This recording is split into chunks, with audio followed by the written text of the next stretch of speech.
जो बोले सो निर्भय हो, खड़े हो स्टेज पर और आवाज निकले जैसे अमिताभ बच्चन के डायलॉग गूंजता हुआ, असरदार और यादगार। लेकिन सच्चाई ये है कि ज्यादातर लोग पब्लिक स्पीकिंग में ऐसे कांपते हैं जैसे शादी में दूल्हे से पहले माइक कांपता है। लेकिन अगर कोई आपको बताए कि कैसे बोलना है, कब चुप रहना है और कैसे खड़े होना है ताकि लोग सिर्फ सुने नहीं, मंत्रमुग्ध हो जाएं, बस यही सिखाते हैं लेखक जेम्स सी ह्यूज, जो खुद कई अमेरिकी राष्ट्रपतियों के स्पीच राइटर रह चुके हैं। नमस्ते दोस्तों, मैं समरीवाली आपका स्वागत करती हूँ एक और धमाकेदार किताब के सार में, जो आपको बनाएगी एक शानदार पब्लिक स्पीकर।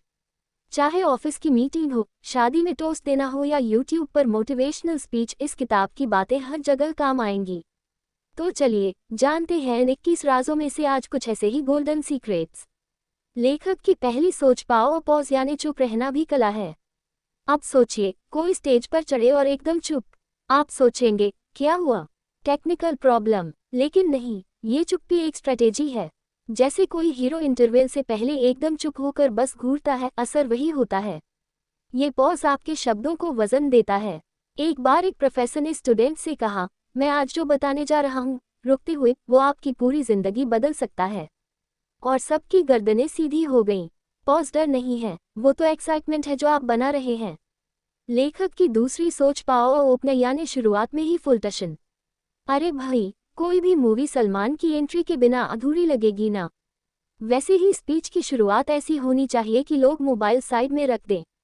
जैसे, मेरी बात ध्यान से सुनिए क्योंकि यही वजह है कि आप यहाँ हैं। या क्या आप जानते हैं कि हर कोई हर रोज 20 बार झूठ बोलता है? ऐसी ओपनिंग सबका ध्यान खींच लेती है। लेखक की तीसरी सोच, पावर कोट यानी उधार के शब्दों से कमाल का असर। बॉलीवुड में जैसे शाहरुख बोले, बड़े बड़े देशों में वैसे ही जब आप किसी महापुरुष या मशहूर शख्स का कथन बोलते हैं तो आपकी बात को मिलती है ताकत और भरोसा। जैसे अगर आप कहें, गांधी जी ने कहा था, पहले वो आप पर हंसेंगे तो सबका ध्यान आपकी ओर होगा। लेखक की चौथी सोच, पावर स्टैट यानी आंकड़ों की धांसू एंट्री। अब कोई बोले, भारत में हर दिन 50 लाख लोग इंस्टाग्राम पर खाना पोस्ट करते हैं, तो आप हंसेंगे, सोचेंगे और सुनना चाहेंगे आगे। आंकड़े अगर दिलचस्प हों तो स्पीच में जान डाल देते हैं। ये सच को साबित करते हैं और लोगों को सोचने पर मजबूर करते हैं। यदि आपको ये समरी अभी तक पसंद आ रही है तो सोचिए जरा। जब कोई स्टेज पर बोले, 80% लोग सिर्फ इसलिए नहीं बोलते क्योंकि उन्हें डर है कि लोग क्या सोचेंगे। क्या आपने कभी ऐसा महसूस किया है? कमेंट बॉक्स में बताएं कि उस वक्त आपने क्या किया था। और हाँ, अगर मज़ा आ रहा है तो लाइक, शेयर और सब्सक्राइब ज़रूर करिए। किताब का लिंक डिस्क्रिप्शन में है, चेक करना मत भूलिए। लेखक की पांचवी सोच, पावर जेस्चर यानी हाथ हिलाए, दिल जीतिए। हाथ से इशारा करना सिर्फ टीचर का स्टाइल नहीं होता, ये स्पीकर की ताकत है। जैसे कोई नेता मंच से बोले और हाथ फैला दे, एक तरफ की भीड़ से दूसरी तरफ तक, सबको लगे कि ये मेरी ही बात कर रहा है। आमिर खान जैसे बोलते हुए हाथों से पूरा सीन बना देते हैं। लेखक की छठी सोच, पावर वर्ड यानी शब्दों का जलवा। हर स्पीच में कुछ ऐसे शब्द होने चाहिए जो कैची हो, जैसे यस वी कैन या अब की बार। अब पूरा मुहावरा आप जानते हैं। ऐसे शब्द याद रहते हैं और लोगों को जुड़ाव महसूस होता है। जैसे जो बोले वही बोले या कुछ भी हो सकता है, इससे आपकी स्पीच बनती है पंची और पावरफुल। लेखक की सातवीं सोच, पावर क्लोज यानी क्लाइमैक्स में करिश्मा। कोई फिल्म कैसे याद रहती है उसके एंड से, वैसे ही स्पीच का अंत ऐसा होना चाहिए कि तालियां बज जाएं।